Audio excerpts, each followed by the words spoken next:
Hello, everybody, and welcome to this week's episode of A Slice of History with the Butterfly Princess.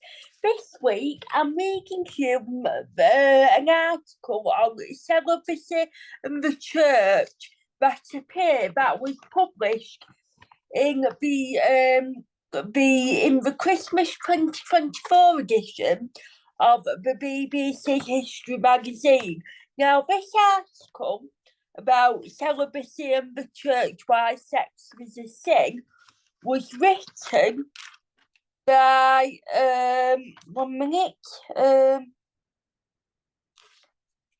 by a gentleman called Diarmaid MacCulloch, and he is a Emeritus Professor of the History of the Church at the University of Oxford, and he's also he's also written a book entitled Lower Than the Angels, A History of Sex and Christianity, that's been published by Alan Lane in 2024. So I'm going to read you this article this week. So here we go. Christianity has always been a religion of family values, right? Not if you know anything about its history. For centuries, Christians valued celibacy. This is abstinence from sex and rejection of family life, well above wife and kids. Celibates, especially professed monks and nuns, would get to heaven more quickly than the married. If it was possible to rescue married people from marriage, if they made the turn into a monastic life. Listen to the horrible tale from one of the leaders in early monification, the 4th century monk John Carson, in his book of Instruction. The instruments, Carson reminisces about the Silent Father, a wealthy man who wants to embrace the religious life and brought his 8-year-old son along when he entered a monastery.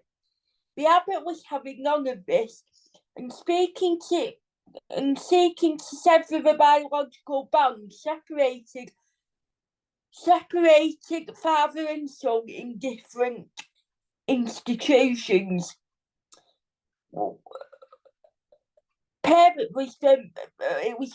Was then sarcastically tested. He heard that his little son was neglected, clothed in rags and left filthy, even randomly beaten until he cried, just to emphasise that the natural father should not intervene in the cruelty. The story shockingly accumulates in a richly enacted parody of the Old Testament Abraham, offering his son Isaac for a sacrifice death. The abbot ordered to throw his son into the river, and the pair were actually at the water's edge before 2 stranglers placed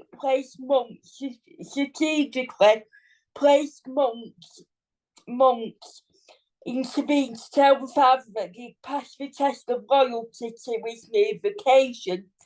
Like Isaac, the boy did not die, but now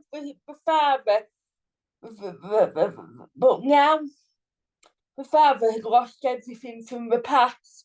He was no longer even a parent. Casual readers were expected to command the tale of the father and his little son, because the father had become a celibate. From at least the 4th century, celibate men and women, hermits, monks and nuns, who had rejected involvement in any form of sex, were seen as spiritual superior to conventional biological families, which arise from the messy business of sexual relations. That remained itself for the next millennium especially in the Western Church, but why? Confronted with this question, it may seem reasonable to start by looking for clues in the Hebrew Bible or the Christian New Testament, but there's little or nothing in either that provides a basis for monastic life or celibacy, just the opposite. Judaism was and remains a religion where the family unit is crucial. The first generation of Christians pictured in the New Testament did not seem to have been too different in their attitudes. Instead, it's second century Syria that provides the first sighting of the practice of celibacy, long after the last books of the Bible were written. Geography and the interaction between Christians and other faiths may provide clues as to where the idea came from.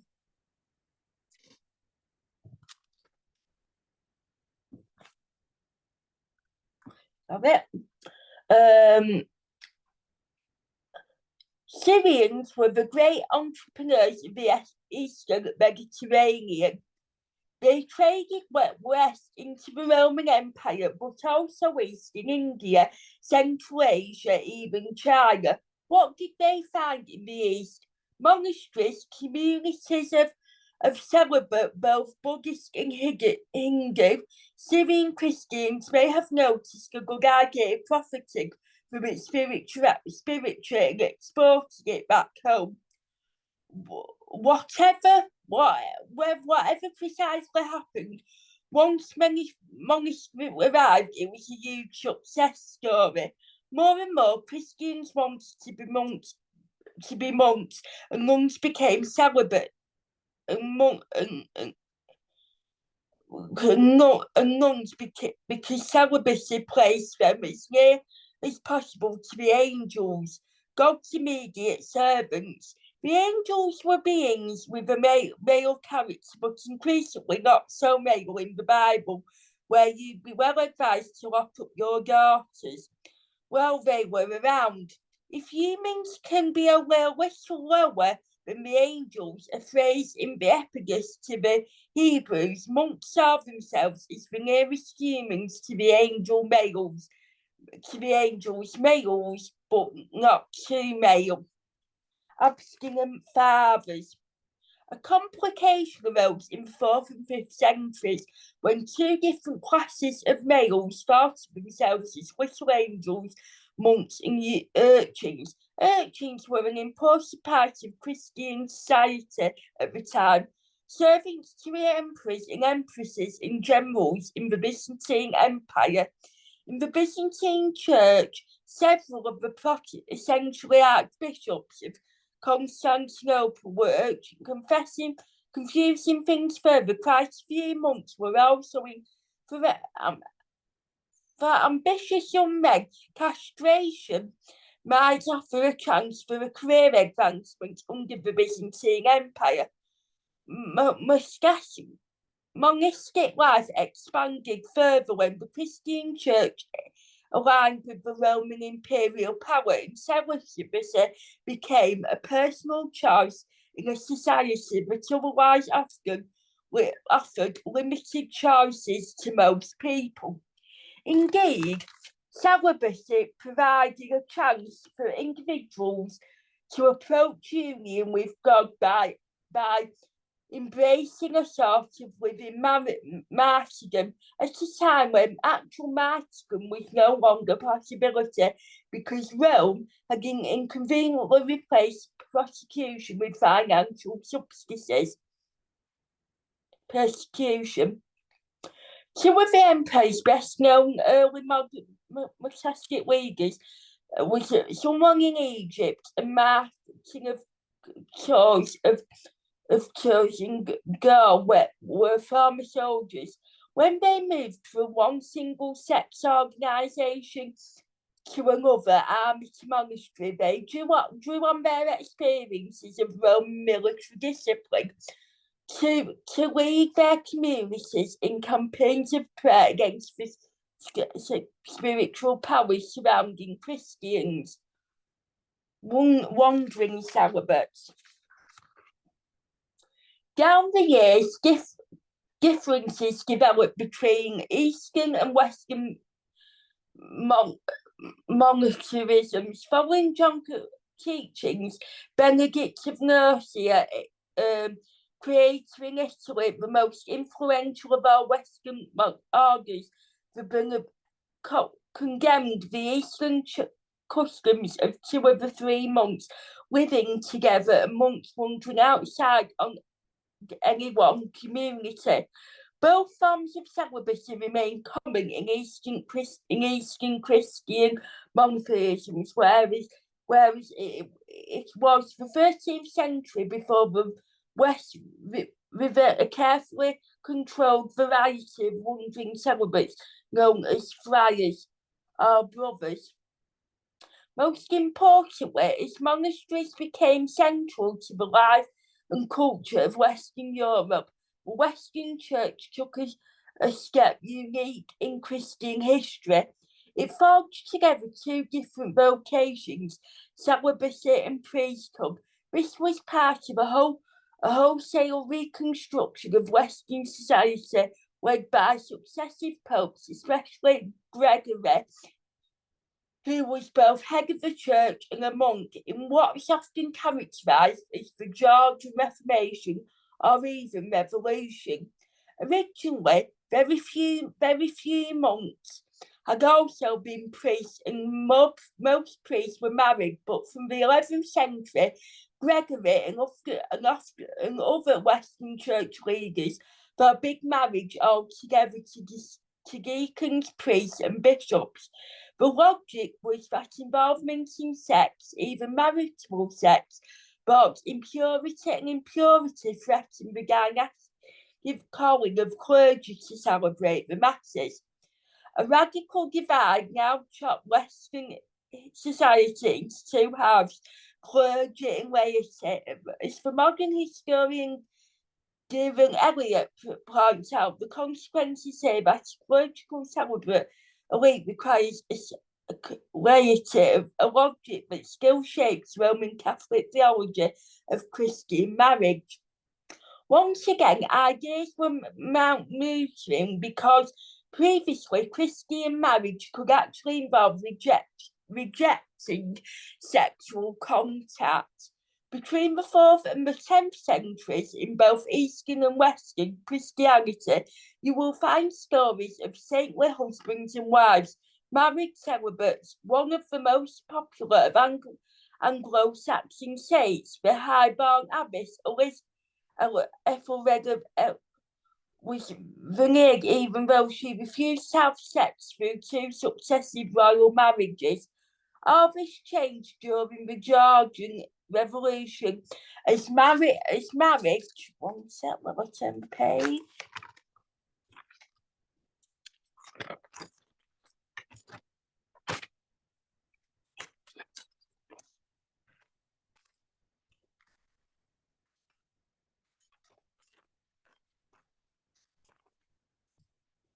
As marriage became not simply the only setting where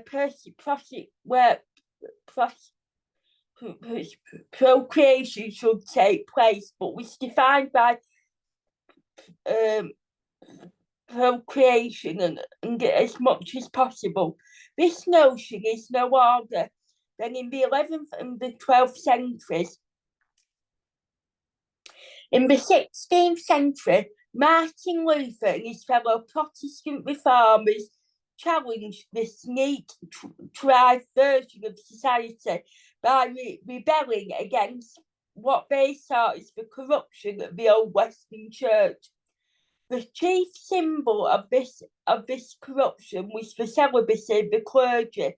Luther proclaimed that clergy were no different from other humans, and like other human beings, should be given the chance, indeed almost be required to get married and procreate.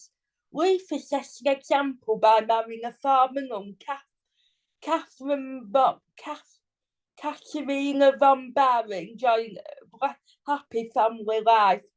As a result of the shift in thinking triggered by Luther's reforms, monasteries were dissolved. All over Protestant Europe, one can view the repugnant ruins as well as enjoy some of the great monastery churches that survived only because Protestants turned them over to use as parish churches. Visit Tewkesbury Abbey in Gloucestershire or Dorset's Christ Church Priory to see how splendid the monasteries had once been. In both Reformation Europe and within Protestantism, as a typical spread across the world, celibacy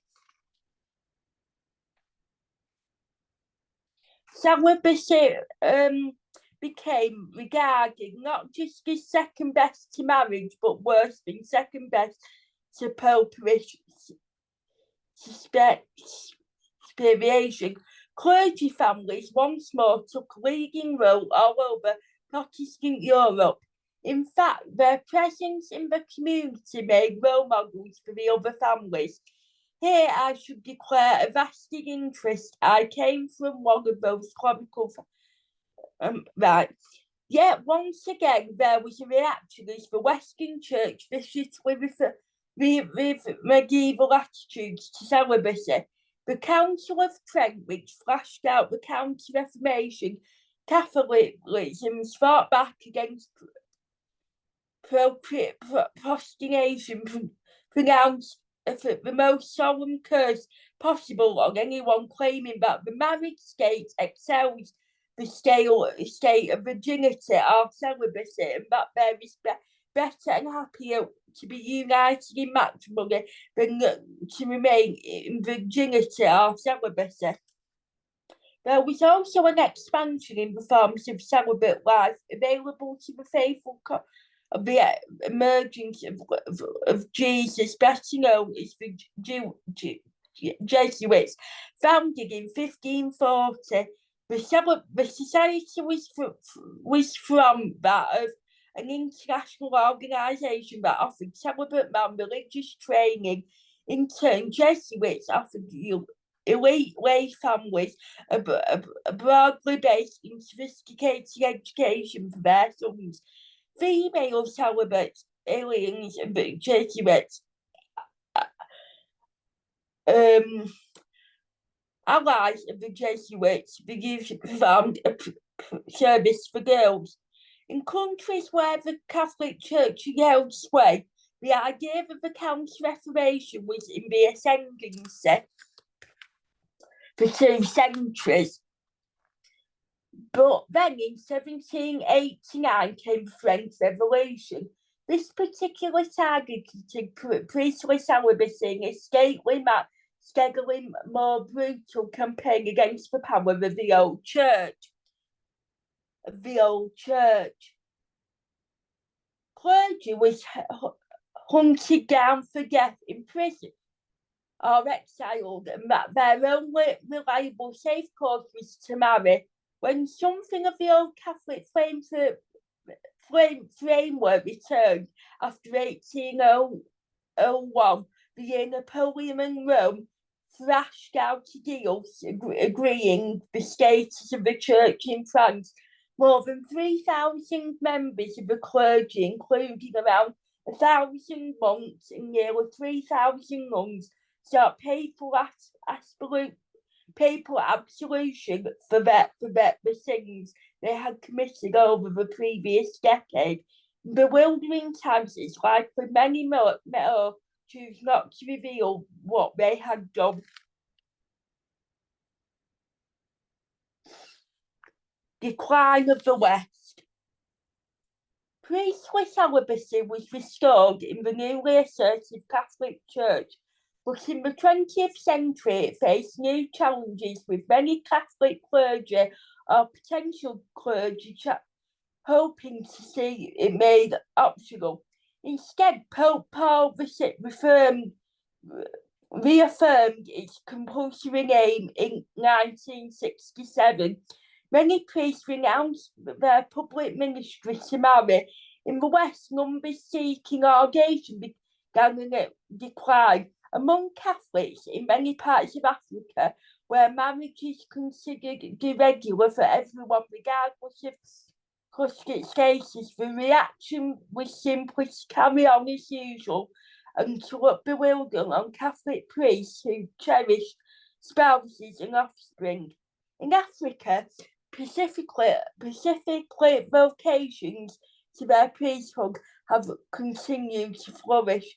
Maritime Protestant hostility to celibacy in life in monastic communities took a long time to fade, but in the 19th and 20th centuries, the Anglican successor churches of the Church of England across the world, both within and beyond the British Empire, revived communities of monks, friars, and nuns.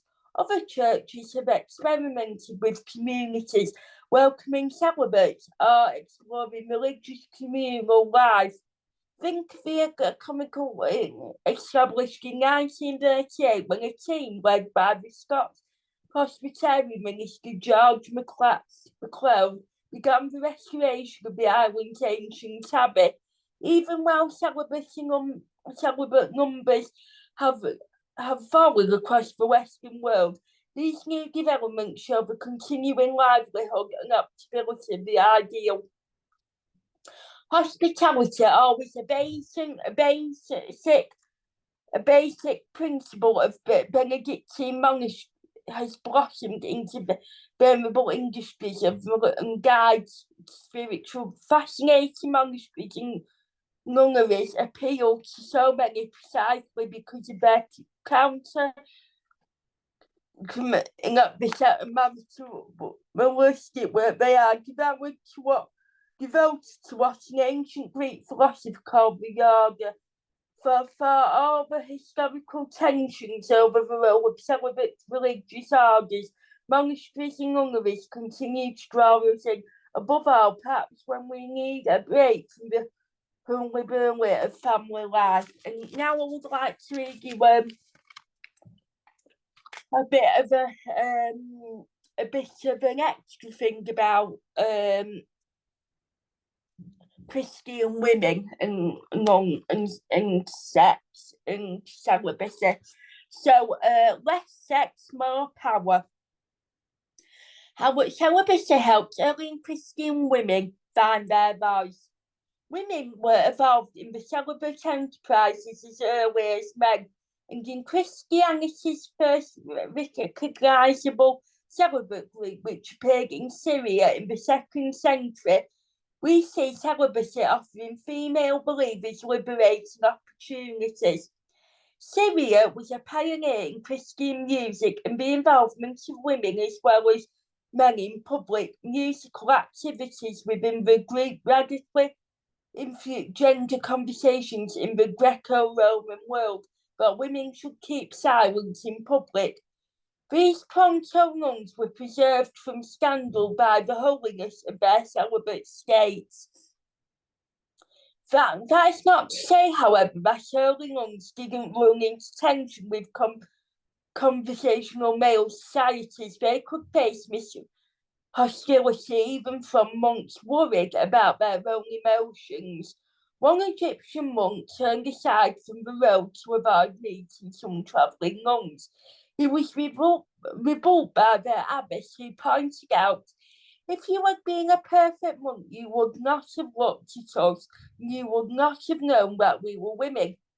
Celibacy helped women find their voices in the medieval Western Church, while the growth of universities or male institutions excluded women from scholarly study. They could continue their own explorations for God in ways that outflanked male theologians. Female mystics were far from ready than men to seize on themes of marriage and motherhood in expressing what they felt about their relationship with God, transforming the dependency assigned to women by medieval society. Visionaries recounted experiences like changing babies' nappies. A kid of Freiburg, a 14th century Dominican nun, was reported as washing to remove her skin so it could be served as a nappy for our Lord. Her veins to be made into a skirt for him. Sometimes such exuberant females sound as if designed to test out the amount of senior male clergy. The decline to balance between spiritual freedom and male efforts to control it have remained a theme in female celibate life over the millennium. So that concludes this week's episode of A Slice of History with the Butterfly Princess. Join me next Monday for next Tuesday. Sorry, because I record it on a Monday and post it on Tuesdays, where I will be reading you some historical questions and answers. So hope you can join me for that. But until then, have a lovely rest of your week, and I will see you again very soon. Bye bye.